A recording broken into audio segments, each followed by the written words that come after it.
The news of the day on this Thursday, Brent Hubbs, is Joey Halzle promoted to offensive coordinator. If you've been on Volquest, and let's face it, you should be if you're not, then you've known for a while that Tennessee was going to promote within. Joey Halzle made the most sense. The question would it be co-offensive coordinators with he and Glenn Ellerbe, or would it be just Joey Halzle? It ends up just being Halzle with the promotion as he gets a nice bump in pay and will obviously get more responsibility as well. Yeah, and the bump in pay is going to be somewhere north of $750,000, Austin, probably somewhere over between 8 and 9, if I'm guessing. Full numbers should be out, soon.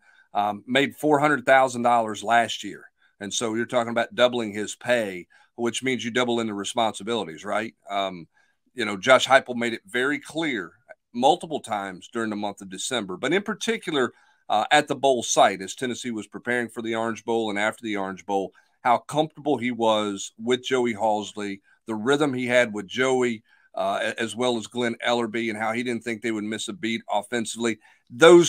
Every indication was this was the direction this was going to go.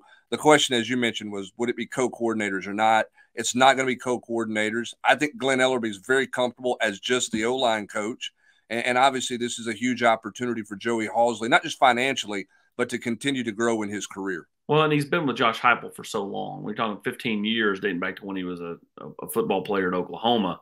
I mean, those two kind of know what each other are thinking. They can finish each other's sentences. And again, I think Joey was ready for this jump. He's mid to late 30s. He's someone who's again continued to grow, and he is how do you say it? He is a build them up kind of guy. Like he builds them up from within. You saw what he did for Hendon Hooker. Seeing the basketball reference, making the connection, and then being able to build him up and get the most out of Hendon Hooker through a non-football related event. And it translated well to the football field for Hendon, and both talked about that all fall long. He's obviously been a big part of Nico Iamaleava's recruitment. And, I think that Nico will be really excited to know Joey is getting promoted to the big chair. And, you just look at kind of where he is, kind of moved himself throughout the fall before Alex Golesh even left.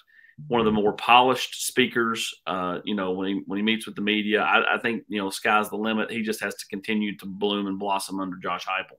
Yeah, there's no doubt. I mean, I think that how much how much trust Josh Heupel has in him, in the fact that he's the quarterback developer for a quarterback, for a successful quarterback. A guy who was a Heisman Trophy finalist. We've been on the practice field.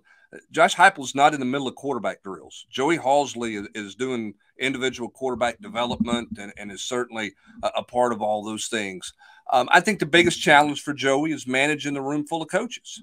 And that's the next growth in him as a football coach. And I'm not saying he can't from a leadership standpoint. I think he will do fine there. But that's the biggest change is when you get into that meeting room and you're game planning, everybody now is looking at you. And Josh Heupel is going to be in a lot of those meetings, but he will not be in every offensive meeting. And so Joey Halzle goes from being the guy in a chair in the room to get to the guy at the big chair in the room to run those meetings. And that'll be the biggest adjustment for him. But I think they collaborate so much on offense, and I think there's the respect there on the offensive side with the coaching staff that I don't think it'll be any kind of strange or hard transition, which is why this is the direction that Josh Heupel has been going since Alex Golesh gave indication he was looking to leave. And now Joey Halzle will be also tasked with helping Josh Heupel make a tight ends hire, because a year ago it was Alex Golesh who kind of helped lead the way in the interview process when Tennessee was looking for a wide receivers coach. That ended up being Kelsey Pope. I expect it to be similar this year.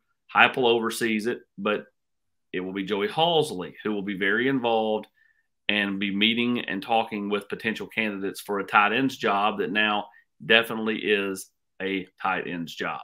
Yes, no other title there. There's no other title to create. So it's going to be a tight ends coach, and you're looking for somebody who can recruit.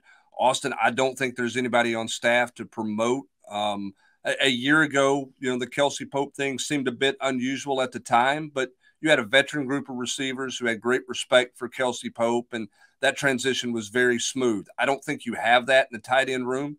You've got a tight end position that is turning over personnel. I mean, Jacob Warren's coming back, but everybody else, you're going to have new bodies in. You've got the transfer coming in. And so I think you're going to go get somebody on the outside. I just don't think there's anybody to promote from within. So we'll see what direction they go when they start that interview process. That is clearly not started yet, but will start in earnest, I would imagine, here moving forward now that this is this situation is formal and you have your offensive coordinator. He is Brent Hubbs. I'm Austin Price. Tennessee has its new offensive coordinator, and it's a familiar name from within. Joey Halzle promoted to the big chair on this Thursday.